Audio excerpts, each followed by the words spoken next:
आज हम लोग टॉपिक स्टार्ट करने वाले हैं स्नेक वेनम। स्नेक वेनम होता क्या है? जैसे बहुत सारे इंडिया में स्नेक है जो कि पाया जाता है, डिफरेंट हैबिटाट में डिफरेंट डिफरेंट स्नेक पाया जाता है। तो अगर किसी को बाइट हुआ, किसी को कट किया स्नेक, कौन स्नेक कट कर रहा है, तो उस तरह से कैसे हम लोग पहचाने और उससे कैसे हम लोग बचें। तो पहले देखते हैं कि स्नेक वेनम, अगर किसी को स्नेक काटता है तो क्या क्या मतलब चीज़ें होते हैं उसके वेनम में, उसके जहर में। तो हम लोग टॉपिक स्टार्ट कर रहे हैं स्नेक वेनम। ये देखिए, हम लोग टॉपिक स्टार्ट कर रहे हैं स्नेक वेनम। स्नेक वेनम होता क्या? तो उसका एक ग्लैंड होता है जिसको बोलते हैं पॉइजनस ग्लैंड पाया जाता है जो वेनमस स्नेक है।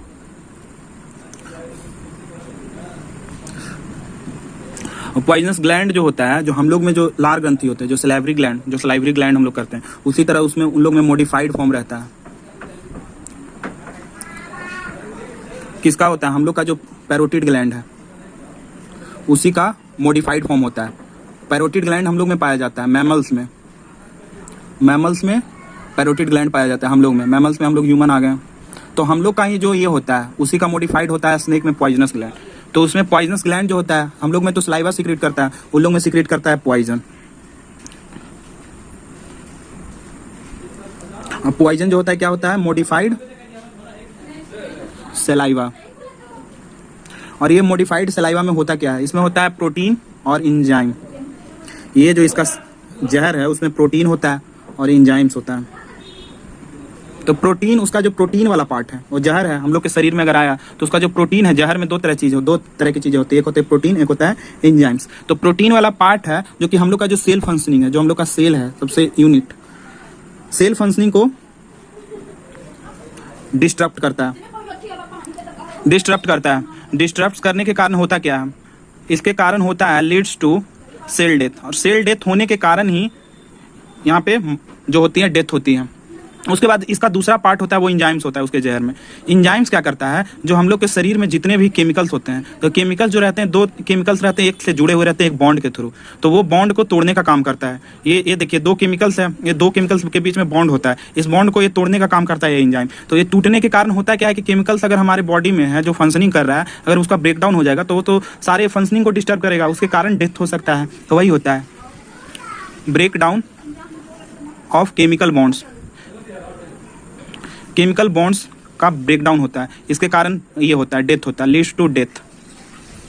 तो ये इसका तो जहर हो गया। अब हम लोग देखते हैं टाइप्स ऑफ वेनम्स। फर्स्ट तरीका का वेनम है, उसका नाम है साइटोटॉक्सिक। साइटोटॉक्सिक वेनम है कि जैसे आपका कहीं भी स्नेक किसी भी सरफेस पे वाइट किया किसी भी, तो वहां पे के जो सेल हैं, टिश्यू हैं, उसमें गैंग्रिंग होगा, उसमें वहां पे सेल और टिश्यू को डैमेज करेगा। तो वैसे वेनम को हम लोग बोलते हैं साइटोटॉक्सिक वेनम। अब दूसरे तरह का वेनम है हम लोग में, उसको बोलते हैं न्यूरोटॉक्सिक।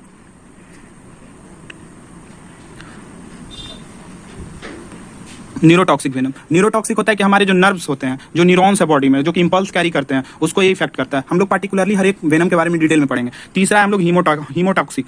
हीमो मतलब जान रहे हैं, हीम मतलब होता है ब्लड, तो हीमोटॉक्सिक मतलब ब्लड के पे इफेक्ट करेगा, मतलब ब्लड के जो फ्लो है हमारे बॉडी में, जैसे फ्लो कर रहा है उसका ये डिस्टर्ब कर देगा, मतलब जितना भी ब्लड के फंक्शनिंग है उसको डिस्टर्ब करता है, जिसके कारण ये डेथ होते हैं। वैसे ही बहुत तरह के टॉक्सिक, जैसे कुछ होते हैं जो कि मेनली इंडिया में ये तीन तरह के ही स्नेक है जो कि पॉइजनिंग करते हैं, बॉडी पे इफेक्ट करते हैं। एक होता है कार्डियोटॉक्सिक वेनम, वैसे ही है मायोटॉक्सिक जो मसल्स पे इफेक्ट करता है, मायोटॉक्सिक वेनम जो कि मसल्स पे इफेक्ट करता है। वैसे ही है नेफ्रोटॉक्सिक वेनम जो हमारे किडनी पे इफेक्ट करता है। तो बहुत तरह के वेनम है, लेकिन मेनली इंडिया में जो स्नेक्स कॉमनली पाया जाता है वो साइटोटॉक्सिक, न्यूरोटॉक्सिक, उसमें भी सबसे ज्यादा बीवीआई है, न्यूरोटॉक्सिक और ये हीमोटॉक्सिक, यही जनरली गांव वगैरह में मिलती हैं। तो इसी से हमको बचना है, क्योंकि अभी का जो रेनी सीजन है, बरसात के सीजन में यही दो तरह के सांपे निकलते हैं और बाइट करते हैं। और बाइट करने के बाद बहुत सारे जो ये होते हैं वो झाड़ फूक पे जाते हैं, बिलीव करते हैं, क्योंकि कभी भी झाड़ फूक मत करवाइएगा। वो हम आगे बताते हैं कि क्यों नहीं करवाना है। तो चलिए अब अलग अलग का देखते हैं। साइटोटॉक्सिक है, न्यूरोटॉक्सिक है, हीमोटॉक्सिक है, तीनों को अलग अलग पढ़ते हैं। न्यूरोटॉक्सिक वेनम है जो कि नर्वस सिस्टम जो आपका है उस पर इफेक्ट करता है।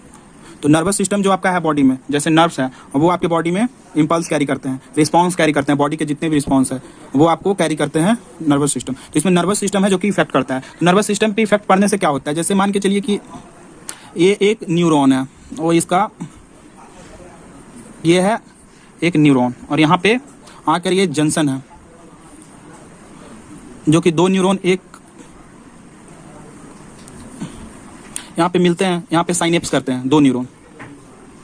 साइनेप्स करने के कारण ही जो कि एक बॉडी का इन्फॉर्मेशन अगर आपको कहीं पे कट लगा तो आपको तुरंत वहाँ पे रिस्पॉन्स आप ये करते हैं कि यहाँ पे, या कहीं बर्निंग हुआ, जलने का ये हुआ, तो आपके ब्रेन के पास ये इम्पल्स जाता है और उसके बाद वहाँ से एक इन्फॉर्मेशन आता है, तो यही कैरी करता है नर्व। तो यहाँ पे एक दूसरे से जुड़े हुए रहता है और ये साइनेप्स करता है। तो यहाँ पे कुछ चैनल्स होते हैं, जैसे कैल्शियम चैनल है, कैल्शियम पोटेशियम चैनल है।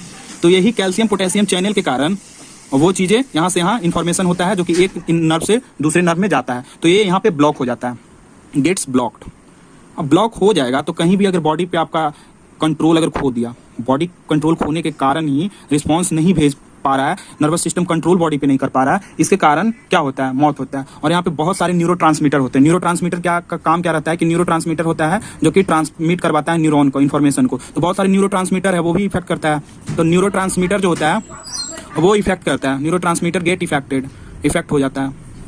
और न्यूरोट्रांसमीटर कौन कौन से है आपको पता ही है, एसिटाइलकोलिन है, वैसे ही सेरोटोनिन है जो कि वैसोडाइलेशन करवाता है, वैसे ही गाबा।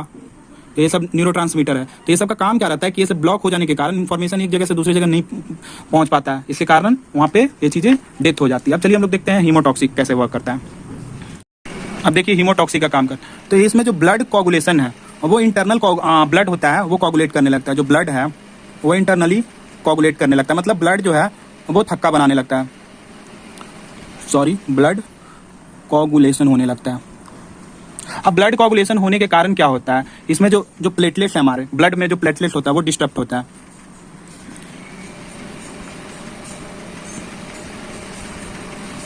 जो प्लेटलेट्स है वो डिस्टर्ब होता है और प्लेटलेट्स के डिस्टर्ब होने के कारण जो ब्लड है वो सही तरीके से फ्लो नहीं कर पाता है, तो ब्लड सर्कुलेशन भी इससे डिस्टर्ब होगा। तो ब्लड सर्कुलेशन गेट डिस्टर्बेड,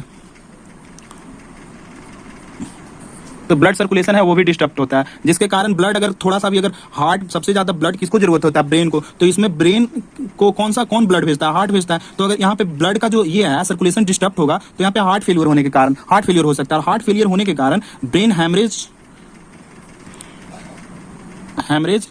और डिफरेंट तरह के वेसल्स भी जो होते हैं वो हैमरेज करते हैं, जैसे खून की नली है वो भी हैमरेज कर जाती है इसमें। अब देखिए, अब कुछ मिथ है कि जैसे स्नेक है उसको वो वेनम क्यों नहीं इफेक्ट करता, तो स्नेक का वेनम है वो उसके ब्लड के कंटेक्ट में नहीं आता। जैसे स्नेक है उसके ब्लड के कंटेक्ट में अगर वो वेनम आएगा तो वो उसको इफेक्ट करेगा। जैसे हम लोग अगर वो उसका वेनम है उसको हम लोग ओरली ले लें मुंह के थ्रू, जैसे स्नेक का वेनम है, किसी का जहर है, उसको हम ओरली ले लें तो उसके जहर में क्या रहता है अभी बताएं, प्रोटीन रहता है। तो हमारे जो स्टोमक का जो मीडियम है, स्टोमक है उसका मीडियम है वो क्या होता है, हाईली एसिडिक होता है। हाईली एसिडिक होने के कारण क्या होता है कि वो प्रोटीन होता है वो डिग्रेड हो जाता है और डाइजेस्ट हो जाता है। लेकिन अगर वही एक बूंद उसके ब्लड में अगर कंटेक्ट में आ